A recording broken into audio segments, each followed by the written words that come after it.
I see some grades and I just laugh. And the average would be like 25%. Back in my day, we're homebodies. You know, we don't really be outside. if she ever catches wind of this podcast, don't let me catch you. Guys, now nothing is funny. We're laughing, but nothing funny. You know I hate sleeping alone, but you said that you would soon be home. But baby, that was a long time ago. I'm not feeling it. Hey everyone. You're listening to Donald Trump. And this is Elon Musk. And this is the seemeeseetrouble podcast. So, Elon, aka Come, what have you been up to? How are you doing, Chummy?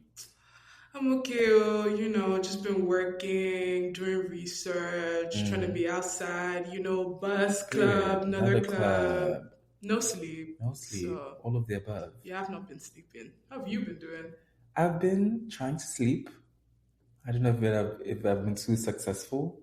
I think the 9-to-5 life is really taking everything out of me. Yeah, it's really a soul sucking. Bro, they weren't kidding about corporate America. Like, it would actually take things out of you. Like, I have to wake up at 7, which feels like the crack of dawn to me. Literally. Be out of the house by 8. And I usually ride my bike to work. So I ride my bike to work down the road so that I can get to work by 8:30 and clock in. And do that every day. It's the everyday part. If I had to do this like twice a week, I'll be like, okay. Yeah. But every day, like I gotta wake up at 7 because I live kind of far from where I work. Yeah. And then I gotta walk. Yeah. And then take 2 buses. And you love to walk too. Yeah. Yeah. Yeah. So that's why I really like this Friday I had it off because the way my job is that we work a certain number of hours so that we can get every other Friday off. And bro, that is a gift from God. That's why I'm going to miss college so much. Like, I'm going to miss... Some days college, you don't even need to go to classes. You need to go anywhere. Period. Yeah. Like, you can actually just sit down and do nothing. But even recently, I saw this... I don't know if you know, but Nesby has this Nesby International Student Group chat. And they're like posting like certain international students, I don't know, their stories and things like that. It's led by Nina. Shout out to Nina. She's really sweet. Anyways, this guy, I don't know if you remember, but there was this guy who posted the N in Nesby stands for Nigerian. Oh, yeah, I remember that. You remember him? It definitely stands for Nigerian. Absolutely. Literally, if you go to a Nesby conference and shout Chukwemeka, 10 people will turn around you. Yeah. Turn around and be like, yes. Even I think the national chair is Nigerian. I think Can you imagine? Chika. I actually can't imagine. But I was just like, first of all, his story was so inspiring. Like, something happened in his visa in sophomore year. He almost got sent home. Junior year, he got an internship and then it got cancelled. Oh, and I was just like, wow. But he was able to get a full-time offer, even in this job market, and was like, hey, it sounds all nice and sweet now, but I can only imagine the number of struggles that he's gone through to get to where he is. Because visa, like immigration, bro, that will humble you. It will actually bring you, like calm you down. Do like this. Like Farabale, to just bring you down to earth. What? Like, I feel like even getting here, like the whole visa wahala, guys, seemeeseetrouble. Seemeeseetrouble. I feel like the first issue was that my university was like really slow with like processing my I-20. Okay, yeah. So I couldn't even start my whole like applying for a visa process until I got it. I got my I-20 in June, which is already like really late. And then I had to obviously start looking for like an appointment date. Yeah. Tell me why there was no dates for the next year. Yeah. Like I was seeing dates. This was 2022. I was seeing dates in December 2023. And I was like, what's going to happen? Like it was so much anxiety. Finally, I got an appointment date for, let's say, today. I get my date. My date was tomorrow. Yeah. So I literally had to fly out to Abuja and like get my whole visa done, like my whole passport done. But it was a lot. I was on those visa appointment dates group chats. Oh my God, yes. So basically, the way it works is that on the appointment booking website, you only have 2 chances to log in per day and kind of like pick a date or see what dates are available. So you join this group chat, everybody's assigned 2 times of the day, and at your time, you have to go into the portal and take a screenshot of which dates are available and post it on the group chat. Guys, I still have those screenshots to date. Like, it was not funny, and like the desperation, God, it was just a lot. Because it's one thing to get into university, one thing is to get to American university. I haven't even talked about all the essays you have to write, all of the things, the interviews. It's one thing to get in, and it's another to actually get into the country. Literally. To actually get a visa to get into the country. I remember for me, I was in Ghana at the time, after graduation, high school. And I couldn't get a visa appointment in Ghana because one thing about Ghanaians, we love to look for anyways to escape the country. You know what? That's We're real. always applying. So the slots were always packed. Like I remember telling my dad's friend who lives here in the US that when he came to Ghana, he was like, "Oh, so when is your visa appointment?" I was like, "Oh, I think I saw a couple." It was also 2022. And I was like, "Oh, I think I saw when I was looking around May. It's like I saw a couple in June." And I was like, "Oh, that's not too bad." And I was like, "Yeah, June of 2024. Oh. Isn't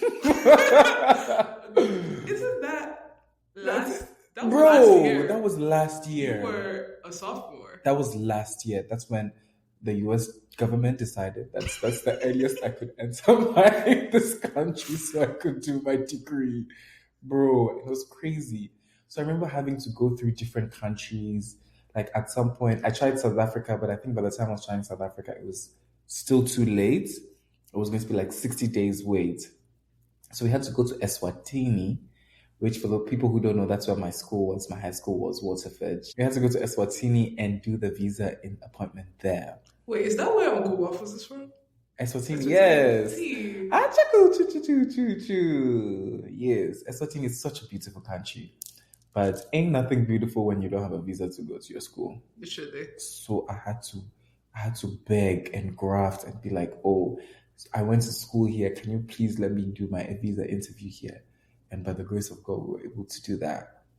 It's not easy, my dear. It's really not. Huh. Like, I know so many people who lost out on like their admissions. Yeah. So many people like even they got denied for visas. And imagine paying hundreds of dollars in application fees. You're already thinking of booking your flight to the US, and then you go for your visa appointment and you don't get the visa. Bro. And problem is that like I think there's a time limit for when you're allowed to apply again. Yeah. If you're not able to defer with your school, Yeah. you might honestly just lose your admission. Because I know someone else who was meant to be at the same college I'm in right now. Yeah. And she didn't get the visa. Yeah. And, like she ended up not being able to come. Wait, I know somebody who was she Ghanaian? No. Oh. She was Nigerian. She was Nigerian. I knew a Ghanaian. Oh. And she was supposed to come and she was supposed to be in our business school. And she was really sweet. I think she would have really enjoyed the school. Yeah. But she wasn't able to. She had to go to like Guinea. Oh my God. Country to get the appointment. And even when she still went, they didn't give her proof the visa. So she decided to go to the UK. She looks like she's having a good time. Yeah. She's a bad babe, so yeah. Oh yes, that's tea. Bad babes always find their way. And then landing after visa, then you come to the country, landing, starting afresh. Did you fly in with anybody? I came with my mom actually. Nice.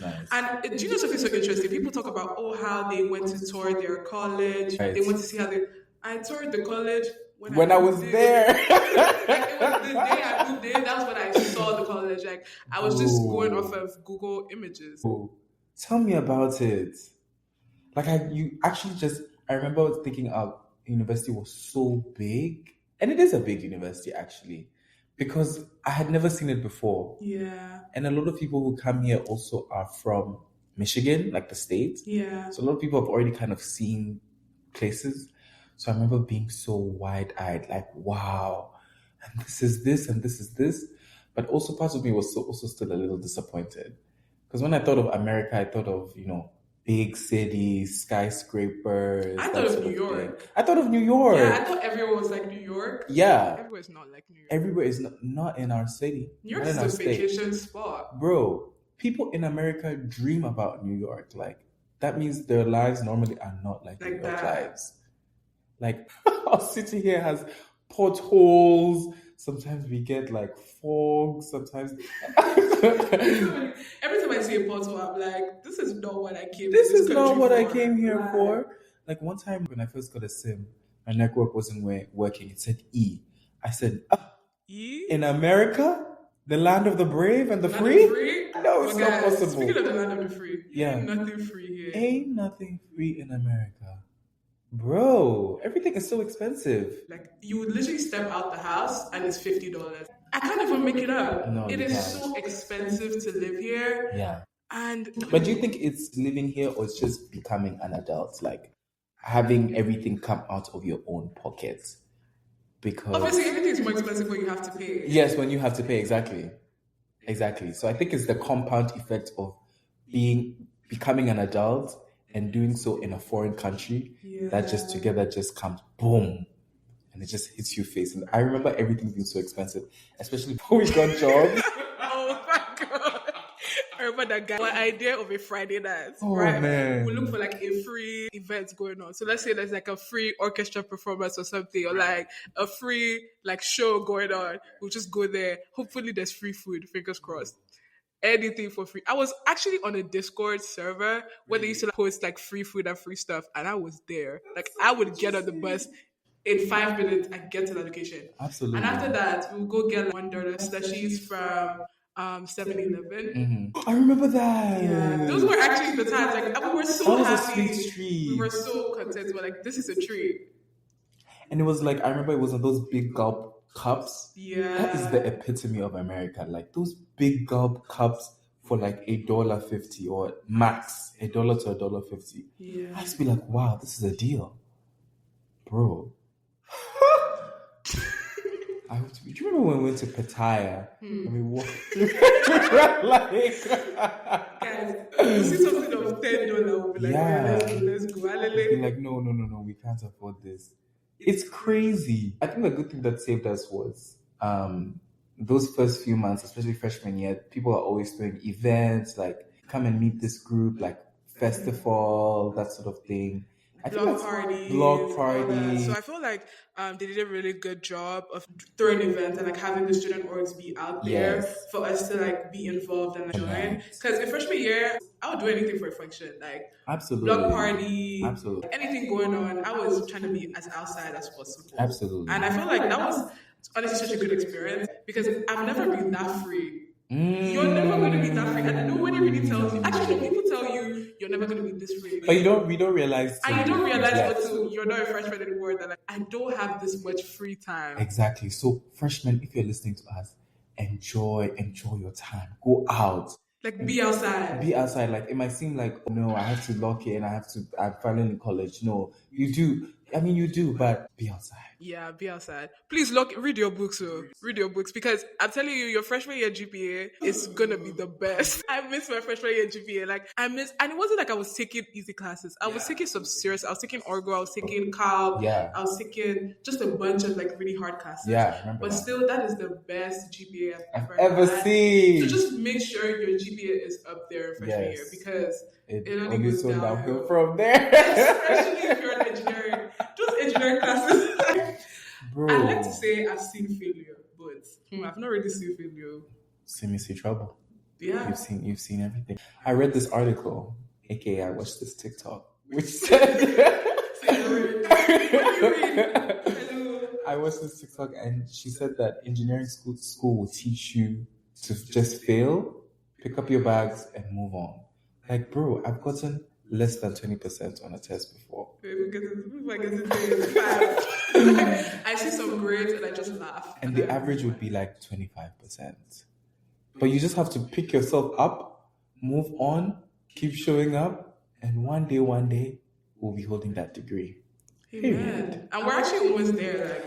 Like, we are so crazy. seniors, and that's so scary. That's really crazy. It's good. Like, people tell you it flies by. I remember freshman year, all the seniors I met, we said, it literally passes you by. Like, you don't even know you blink at your senior year. Yeah, you actually do. I won't be saying that to every freshman. Absolutely. I remember thinking, you guys are just old. Please leave. But they were right. No, they were right. You old. No, I'm old. Okay, Donald. Dr. Donald. And back in my day, when I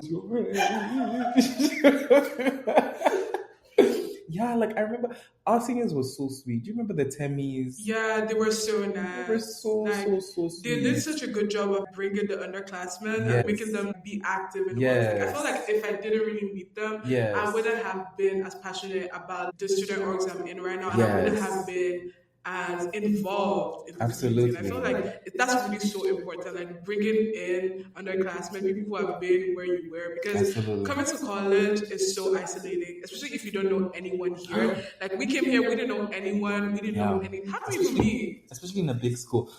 I think we met in Festival.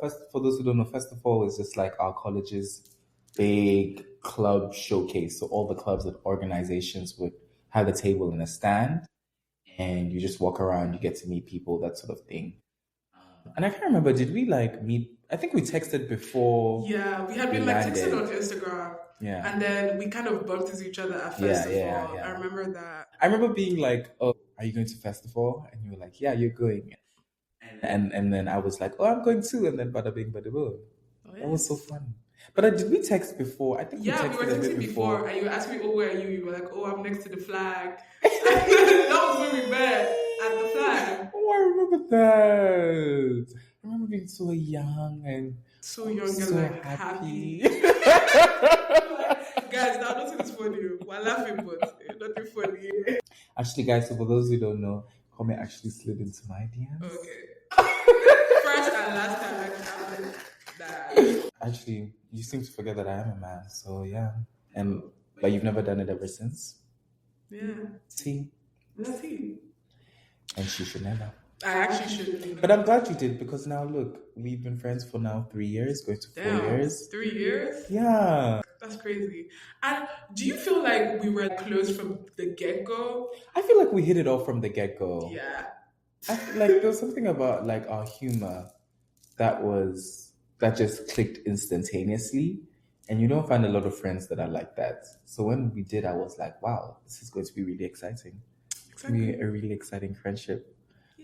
Yay! And also, I didn't know many international students, especially African international students. Yeah, there's actually not a lot of us. There's not a lot of us. I think I can count the number I know on my hand. My one hand. On one hand, exactly. But yeah, I feel like just finding someone who has like such a similar lived experience makes everything so much better, because I feel like there's so much other people who are not international students, especially from Africa, who really understand, because there's so much that goes into it, like staying in status in this country, especially with your immigration. It's a lot, like taxes. Every time you want to leave, getting a job, Michigan, you have to tell somebody to sign your I-20. Like it's a lot. And you have to constantly be on eggshells, like, oh, is this available to international students? Like, can I even apply for this scholarship? Yeah, as an international student. Yeah, can I even apply for this internship? You can't even just do things. You can't just make decisions rashly. You can't make decisions on a whim. Like, for example, a couple of our friends were to drive up to Canada, and I'm like, unless you're gonna smuggle me in your boots, I'm not going anywhere.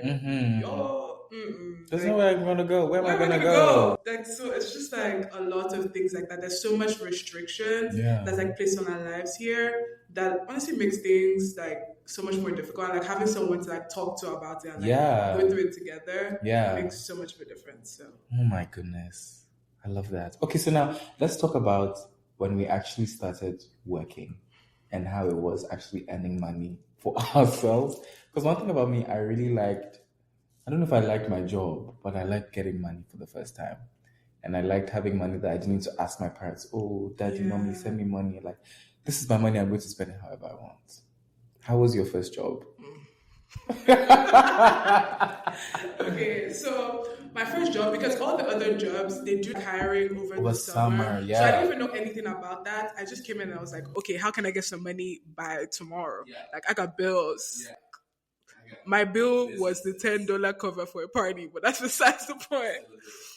Exactly. So my first job was working in the dining hall. Guys, Hey. If you don't need money, as in by tomorrow, don't go because they are quick to hire for a reason. As in, if you go today, you need a job, they will hire you tomorrow. I don't even think they interview people. They don't. Like you usually just come in for like training, and your training is you're working. So it's like you work from the get go, and that job, guys, I really went through a lot. It's like working in a dining hall with college kids, it's just a lot. Like it's so some people really have no home training. Absolutely. Some people will be so rude to you, like people will be so racist to you, like so many microaggressions. Oh my At goodness. that job, it was just like so much. And guys, that dish room, They have you washing? They had me washing the dishes, y'all. Wow. Like that place, first of all, smells like wet dog. Yeah, I can It imagine. smells horrible. I actually wouldn't imagine And it was anything hot, else. and I used to be there for like 5-6 hours. And that job, like you can't sit down, you can't be on your phone, you can't have music playing, like you can't have earbuds in at all. Really? You have to be standing on your feet in the heat. Shout out to people who actually do that. I have so much respect for people who work in like food service because it is so mentally and physically draining. It's just, at least corporates is draining, at least it's just mentally draining. You can see that, AC will blow you. AC will blow you small. In that dining hall, nothing for you. Yeah. How was your first job? My first job was I was a waiter at one of the student unions. So I would like service different events that would come through. Honestly, I think it was not such a bad job. Like it wasn't a job that I would be like, oh, everybody needs to jump on it. But one, it had like pretty okay hours. Like it would be like from like 5 to 10. And that would be after my classes anyway. So I would always pick a day that I didn't really have to do anything, like on a Wednesday or Thursday. And I would, go, and people used to do a lot of weddings there. Oh. Yeah, it used to be interesting. People used to do a lot of weddings. So I would go pick up plates from the tables, bring out the food from the kitchen, And it was just an interesting experience, just being a young 18, 19-year-old working as a waiter. And we used to get paid extra when you worked overtime. I can't remember if overtime was the number of hours or if it was past a certain time of the day. I couldn't remember. But I used to get paid extra. So I used to love working overtime. Like, yes, give me that money. Absolutely. But it was nice. A lot of international students worked that job. Like, there was a lot of Indians, Chinese, Korean, other international students who were there. So it was a good, like, camaraderie, bond, that sort of thing. But I remember I had two bosses, one really sweet one and the other one who, and if she ever catches wind of this podcast, don't let me catch you. Is she gonna fire you? She's not. Exactly. Period. Because so speak your truth. She was actually, hey, she made our lives hell. Like, she used to be such a stickler for details. So it would always be like, make sure these 3 forks have to be in this order. You have to do boom, boom, boom. And don't do the forks before the knives. And put the big plate next to the small plate. And da-da-da-da-da. Like, babe, these people are drunk after a wedding. Nobody actually cares about what the order of the forks and plates are. I'm telling you right now. So yeah, we also had a lot of standing hours, long hours. And the good thing about that job is that we got to take food home. I don't know if you guys got to take food home at your job too, but we already had meal plans. Speaking of home, yeah, I'm gonna talk a little bit about that. So, okay. I said I worked in the dining hall. When I was a freshman, at least the way my college does it, you have to live in the residence halls. Mm-hmm. So the dining hall I worked in was actually right downstairs. So guys, I was working from home. You were working from home. You actually started working from home before working from home. During my 15-minute break, I would literally go to my bed and just collapse. Do you know that's very real? And you know what? That's real. But I had so much, should I say trauma? Have you been to that dining hall since you left? No. Wow. I have such a trauma bond with that place because it was like I work here and I also live here. So as you can tell, I was barely ever home because it reminded me too much of work. I was like, I don't want to be here. Yeah, that makes sense. Yeah. Wow. But I will say it was nice getting money for myself. I think I used that to buy. I think one of the first few purchases I made on my own money was when we went to Detroit on, what was that? On Black Friday? Or was it fall break? It was fall break. That was the first time. Yeah. Went to Detroit. I remember buying something there. I remember feeling like, yeah, I don't need to tell anybody anything. My parents don't even need to know what's happening on the weekend. Period. Yeah. And it's not even like I was engaging in very bad activities or anything. Yeah, it's just no. Yeah, of no. Of course not. No. Who does that even? Like, yeah, no, like no. We don't. we don't get into like, we stay in the straight and narrow. We don't make friends with those people. Yeah, we like to stay in. We're homebodies. We don't really be outside. Guys, we're actually on the stage. We're actually blowing the whistle. Oh my god. Actually, was blowing the whistle.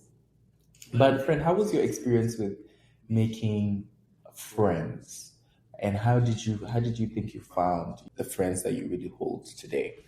Okay, so with making friends, the approach I had to freshman year was that I wanted to talk to everyone. I wanted to be at everything. Like, I just wanted to be everywhere and really put myself out there, because I felt like in my high school, I didn't really get the chance to do that as much as I would have liked. Yeah. And I really wanted to reinvent myself and have a whole new community. So I felt like I really did the work of reaching out to people, being like, oh, do you want to do this? This is going on. Yes. Do you want to do this? And You're all very that. good at that. So I felt like I really reached out to people. Like I realized very early on that if I wanted a community, I had to make it by myself. Yeah. Shout out to ASA, African Students Association. Period. That's really where I met most of my friends. Me too. We were really locked in with ASA events. Like, we would go to everything. Yes. And it was so much fun. Like, when we didn't have to plan this. Yes. It was so much fun.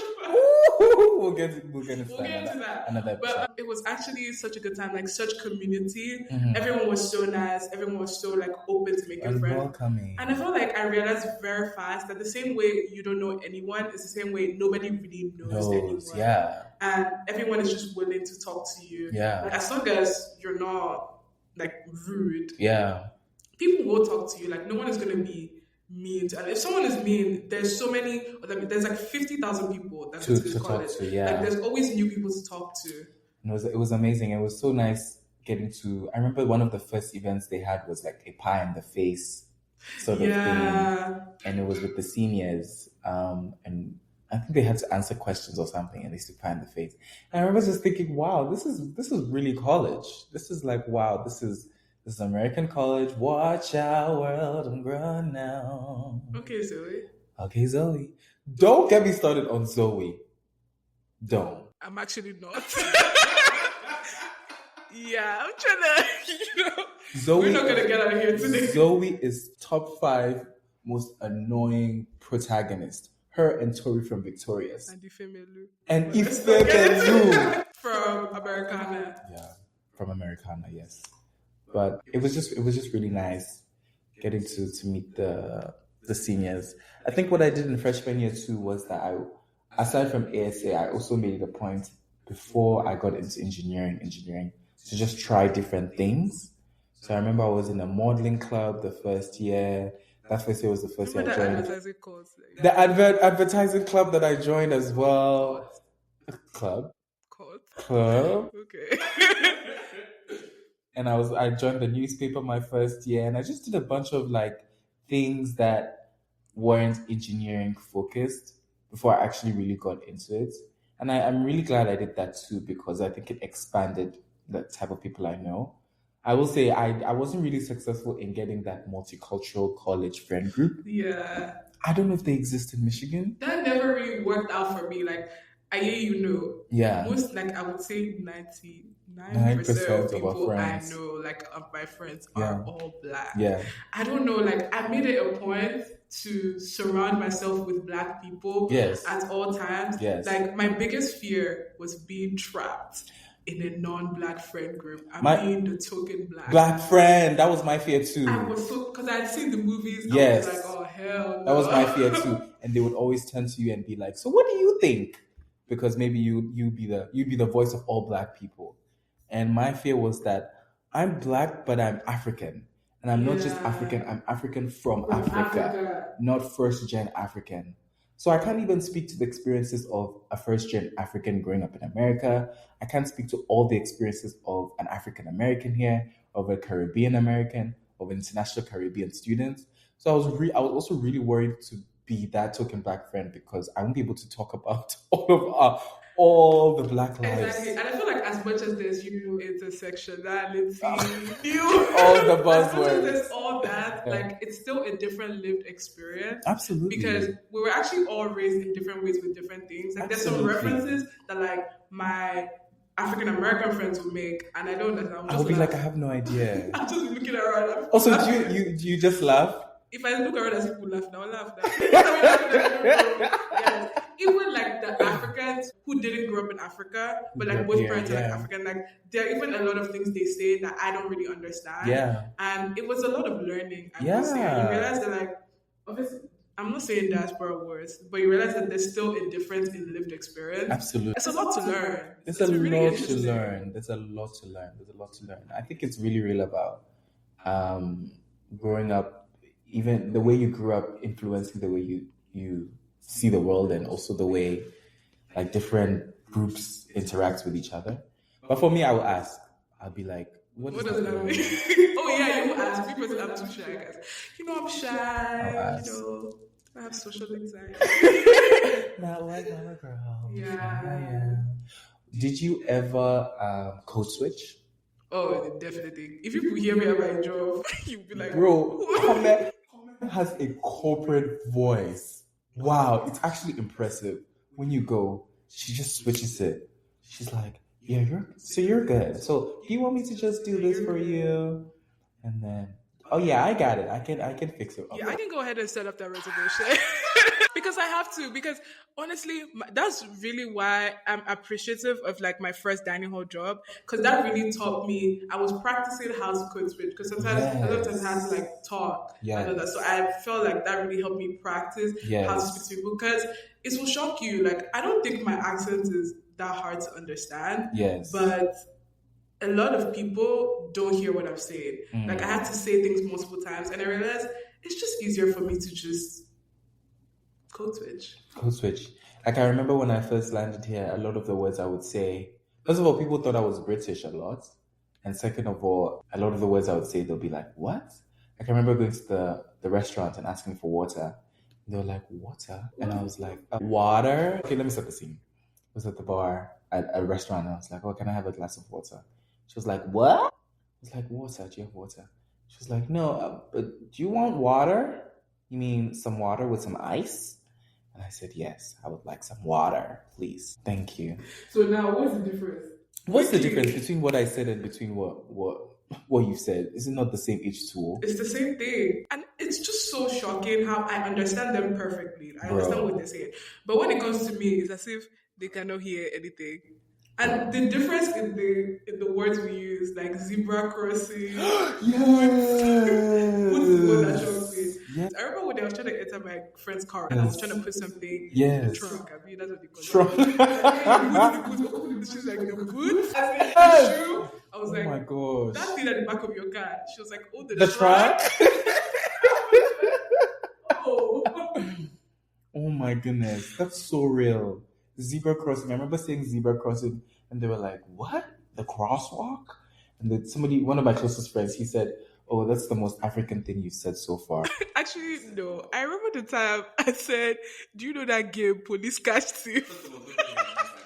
No, it's a real game. It's a real game. No. If you're Nigerian, you know what Police Catch Thief is. It's a game. Oh, okay. It's the same. It's the same difference, please. That really makes you code switch. And I remember being so like, oh, I don't want to code switch when I come here. I want to focus. You know, authentic. Okay, authentic. But I think I can still be authentically me. But I think it's a superpower to be able to code switch. I'm not gonna lie. To be able to just boom. And when I'm in my office, at the job that I work, when I'm like on a day-to-day, it just makes things easier. Yeah. That's also why when I go to Starbucks when I used to go to Starbucks. Oh. From the river to the sea. When I used to go to Starbucks, But now that I go please to, what do you call us? but now I go to, I know I go to normal coffee shops and that sort of thing. They ask you what your name is. Very calmly, I'll give them a random name. My go-to now is Alex, which I call my quote unquote Starbucks name. And I used to just give AJ, that sort of thing. Not because that's who I would go by, but I don't want you misspelling my name. I actually want you to put some respect on my name. So that's why I give them just any other name. So I can just get my Frappuccino and go. Exactly. And speaking of names, I don't know, my name, I wouldn't say my name is that hard to pronounce, but a lot of people seem to have it. Like, you notice every time I meet a person, Comer. like, my name is Comer. Coma? Yeah. I see you. That was what that shocked me. Somebody looked me dead in the face and said, come. I was just looking around like, who are you talking to? That's crazy. Bro, it's crazy. I've also heard, but this was even before in my high school, but I've also heard crazy things. Like, I've heard Ayiyi, I've heard Ayaya, I've heard AI. Like, my teacher, she just saw my name. She saw the first letter and the last letter, and she said, okay, AI is enough. And she called me AI. Mind you, this was even before the whole AI boom that we're seeing today, that, everybody's freaking out, losing their jobs, But, like, that was a big thing. So, yeah, sometimes I do code switch because it makes things easier. It glosses it over. And the culture shock was very much. Like, one thing about our state, for example, I think one culture shock for me was that it's very seasonal. I don't know if you agree, but we go through summer and then fall and then winter and then spring, then back to summer. I want to say spring. Do we really have spring? You know, like between winter and summer. For like 3 days. Yeah. We have 3 days of spring. Winter and summer. Winter is what I would call spring. Yeah. But aside from that, the culture is also very seasonal. So by the time I'm even getting used to football season, boom, it's basketball season, boom, it's hockey season, boom, it's volleyball season, boom. It's cuffing season. Cuffing season, boom, sweater weather, boom. National boyfriend day. Boom.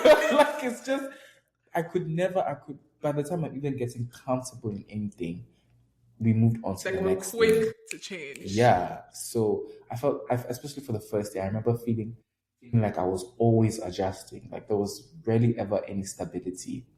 And I also felt that even with the times. Yeah. Like, it was so weird when I first landed and the sun used to set at 9 p.m. Yeah. And then it started setting at 5 after daylight Bro! Daylight savings. Daylight savings happens, like when we lose an hour, I think. My goodness. I'm always out. Like, we're always like at a party or something, or high. Oh. No. High on Jesus. But we're always like, obviously in the middle of something, and next thing you know, you lose an hour. Like, that really shocked me the first day. I was like, wait, what's going on? I think the first one that I could remember, I can't remember if it was the actual first one. The first one I could remember, I was sitting on the bus, and we had just come from a party. And I was checking the time. And we were all just a bit delirious. I didn't really drink, I don't think, but it was just from going out, sweating. Like being outside, like dancing. Yeah. Really dancing. I love that for freshmen us. But I remember checking the time, and it was 1:50 or something like that. And I remember chatting, yapping. Next time I checked, on that same bus, I turned, it's 3. I said, what? What kind of alternate universe have we entered to now? God forbid. It was crazy. But I feel like it's those sort of things I guess you get used to, you get better. Like, for example, I think I'm better with the seasons. Like, I'm okay. I'm like, okay, I need to bring out my jacket. Yeah. I have to layer up. Yeah, now it's time to bring out my shorts. First winter, you didn't even used to layer. Guys, I don't even know what was I on? Because in freshman year, sophomore year, I literally just used to go out with my black puffer jacket and a dream. Like, I would wear anything I wanted to wear. Like, let's say I want to wear a tiny skirt. I would wear a tiny skirt and a crop top and then put on Crocs, mind you, in the snow, guys. It is snowing, -Fahrenheit. I have in Crocs, a skirt, a crop top, and my black puffer jacket. I didn't have a scarf. I didn't have gloves. I didn't have a hat. How did I live? How did you survive? I don't I even have know. no idea. Now, guys, I have to Now you layer. get cold. Like, I get very cold. As in, once the weather gets to 60 degrees, I'm shivering. I'm like, Do you think "Yo, it's my because jacket." the winters have gotten colder, or you've just gotten, I guess, like less resistant to the cold or something? I don't even know what's going on. Aren't you meant to get better with the cold as well? know. But this past winter, Hey, this winter was bad. it was brutal. It was brutal. It was really bad. God, I was fighting for my life. It was actually really, really, Like, I had to layer up. Do you know how bad it is for me to have to wear like 3 layers? Yes. Like, you know me. I used to sleep with the window open. Yes. Now, yes. You could never do I that. can't even now say, but I don't know if you open my window. Now, it's June. It's June. It's crazy. And I remember that this winter was also the first time that I was also trying to walk more. We'll get into fitness and things later. That's another episode. That's another episode. But so imagine trying to walk more while the weather is cold, is brittle, it's crisp. Huh. And sometimes it doesn't feel that cold. You go out and you're like, this is not that bad. After 5 minutes, your ear will start burning. Especially when the wind comes whoosh. Guys, I scream. Inside the wind. The scream, I I literally scream. scream. Oh yeah, Common, you love to scream. Yeah. You'll be on the phone call with Common next to you, just here. And when I get quiet for too long, that's when my friends will do something happen. They're like, what's going on? Are you okay? Yeah. Oh my days. I think the weather has definitely been a big adjustment, especially in our state. Yeah. Would you say you have a favorite season now? My first season is summer. I love you're the right. sun, the heat. But guys, once the sun comes out of Michigan, nobody knows how to act. All of a sudden, people are bringing out hammock, people have speaker, everybody's Because we don't see it. outside, like people are wearing bikinis. We don't see that And often. the next day, you see the person in puffer jacket. Bro. They really move. The with weather the is so seasons. bipolar too. Like, even if you look outside and you say, oh, I want to know how the weather is, you see somebody wearing shorts, you see somebody wearing, you always see that white man wearing shorts. It was shorts, Does not matter. regardless of the weather. So, I don't know how they do I it. don't know how they do it. Maybe they grew up in Eskimo. Or land they grew up something. in northern Michigan. Maybe. So anything is normal. But those people, they really struggle with heat. Really? Like one of my coworkers, she's from northern Michigan. She went to like Michigan Tech, which is in the UP or in Upper Michigan. Where's that one on the palm?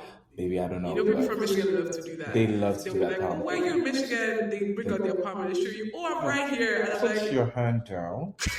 like, okay, now that you have told me where it is on your hand. Put your hand down. Like, And they love to say, oh, it's only a 2-hour drive from here.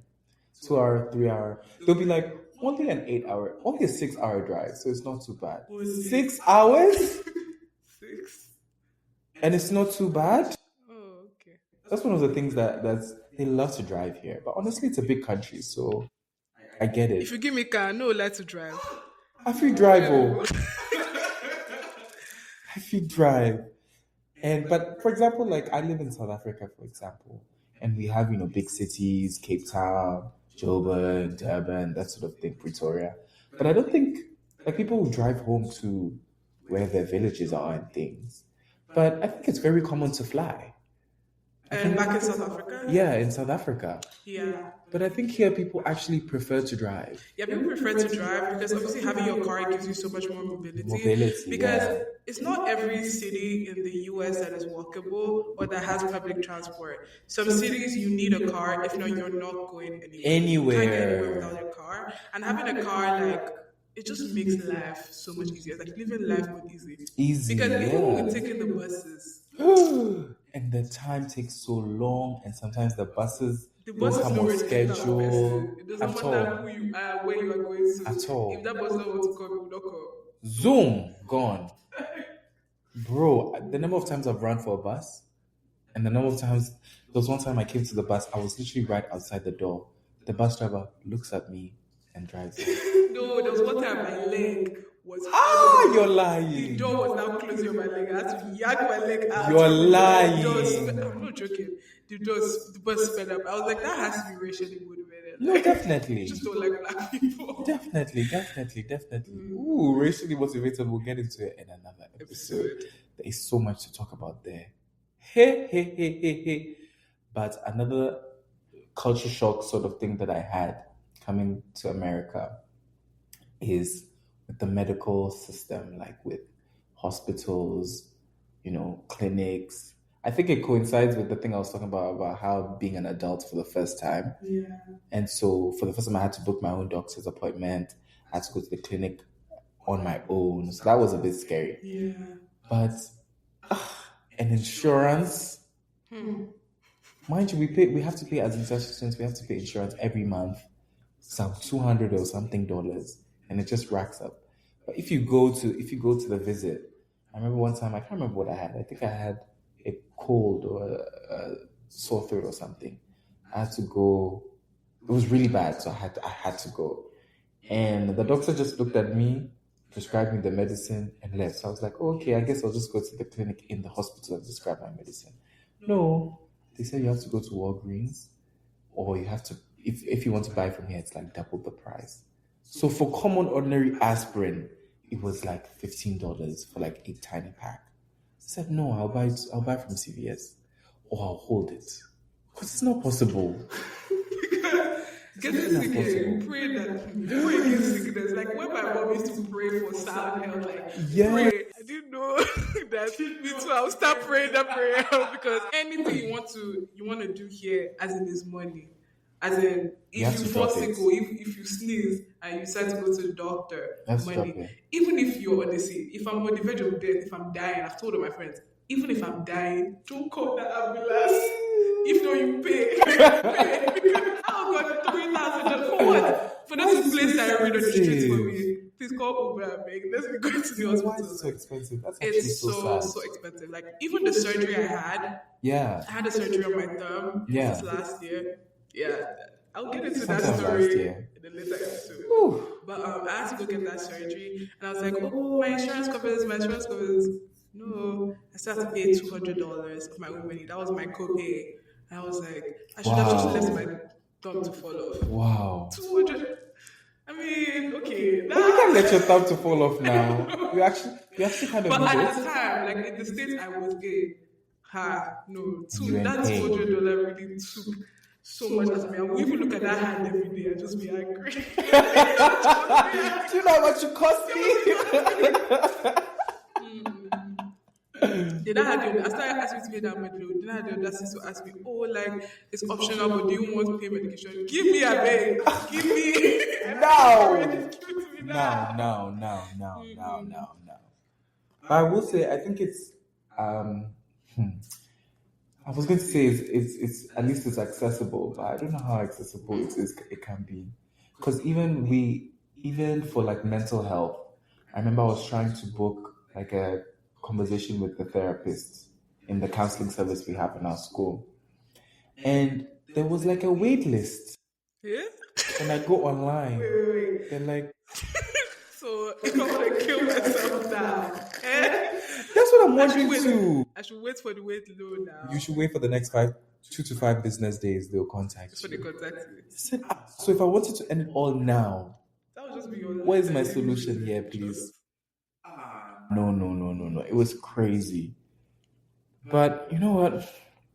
We thank God for life. We thank God. Like, thank God that like I've not seen real because and I pray that we never see it, and if we do, we have the money to solve it. Because there's a lot of problems that you cry for. What I've realized in this country, those problems you cry for, I realize that money can solve it. And if you don't have that money, it seems like your life is going to end. But if you have the money, fine and good, it will take it out of you, but at least you can use your money to solve your problems. To solve it, yeah. And I feel like living here has taught me so much that financial stability is the goal. Like, that's really... You should be working towards being financially stable. Absolutely. Because not having money can really cripple you. Oh. Like you think America is the land of the free, America is the land of the rich. But if you don't have money, you actually want to enjoy this land. Where you, Sophia, the Go put you inside Ankara leggings. What? Poverty will hold you. Hold you. It's crazy. Hey.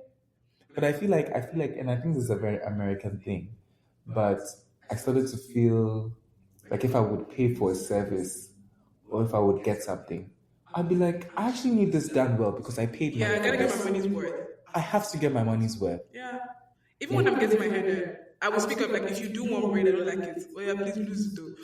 All these Instagram braiders, like, Do it already know again. you. If you do something, I will actually speak up because I'm spending money. I know what it took me to make this. What I went through to get this So money. I'm gonna speak up and get what I want. Yeah.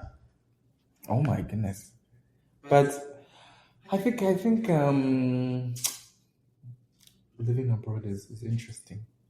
And the crazy thing is, while you're abroad, things back home are still happening.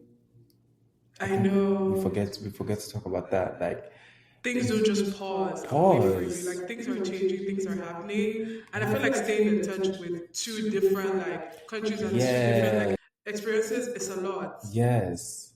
It's a lot. And especially when I go back home, obviously people have changed. My sister's older, my parents are older. Yeah. Like my parents just both entered their 50s. And I was like, whoa, how did we get here? My parents were in their 30s 2 days ago. How did we enter our 50s, their 50s? And people are like changing. The Ghana that I left is not the same Ghana. The South Africa I left is not the same South Africa. So it's hard having to reckon with that like while you are out here living your life, they are also back home living their lives. Yeah. Bro. And it's like, it's so interesting how the problems I have here, and I speak to my mom about the problems I have, and she speaks about the problems back home. It's so easy for my problems to seem so trivial. Like, these are first world country problems. Yes. Like, my electricity bill is $30. I'm crying. But back home, people can't afford to eat. So it's like, don't even have electricity. So sometimes I do feel bad for like complaining or like for talking too much about my own issues because people are really going through a lot back home. Absolutely. And I feel so grateful and lucky to be able to like be here and like pursue a new life. Like as much as people want to say bad about America with immigration, all that, at the end of the day, like it's still an opportunity for me to be something bigger, like do bigger things I could have ever done back home. And I feel like that's the reason why I'm here. Like that's why I love it here. Absolutely, friend. That's so well said. That's so well said. I feel like that's a great way to end this conversation about. Yeah, because we could keep talking. We actually could keep yapping. We're meant to talk for how long? 25 minutes? We're at 53. You know how we have to dabble it. But yeah, I think that's the opportunities moving abroad gets you, that even with all the struggles, even little things, reckoning with the fact that you're changing, people back home are changing, at the end of the day, it's still a new life. It's still a chance to find yourself, to reinvent yourself. And yeah, would you recommend it? I would recommend it. Yeah, I would. I would too. I feel like it's something that even if it's not moving to a different country, but just moving cities, moving out of your parents' house, it's a great way to like being on your own and figuring things out yourself. Is such a valuable experience. Absolutely. But you will see trouble. You will see trouble. You have to be ready. You actually you have to be ready. Because it seems funny now looking back on the last 3 years, but it wasn't funny. It wasn't funny when we were going through it. It wasn't funny. It wasn't funny when we were going through it. But at least we have things to talk about. Yeah. And so I'm so excited to keep talking next few episodes. Well, yes. But anyways, has been the CBC Trouble podcast. Thank you so much for listening to us. Absolutely. If you got here, you're a real one. You're a real one. Make sure that after you listen to this, you like, subscribe, you share on whatever platform you're listening in. You comment. Leave us a review. Tell us what you like. If there's anything you want us to talk about, please let us know. If there's anything you don't want us to talk about, so let us know. We'll consider it. Absolutely. Or not. But and if you guys have like a review, or you're like, obviously we're just starting out, so if you're like, oh, you guys are talking too much on speaking over each other too much, or you're too close to the mic, please let us know. You can send us an email to seemeeseetrouble@gmail.com, like SEEMEE trouble@gmail.com. I know, triple E's. It's unique and quirky, don't worry. It definitely wasn't my fault. No, absolutely. No. Yeah. never played. Yeah, Ye created the emails. So. Excuse me. Okay. Okay, let me confess. But yeah. Confess your sins right now. But if you have something to tell us, if you have a dilemma, if you have a complaint, if you have something you want us to know, just send us an email and we'll get back to you. But also make sure that your criticisms are actually constructive. Because if they're useless criticisms, you'll see trouble. We'll actually just delete your criticism. Sorry, you heard it from me. You know what I see? Period. But otherwise, guys, thank you so much for listening. This has been SMST Trouble. My name is Donald Trump. And my name is Elon Musk. And see you in the next episode. Bye.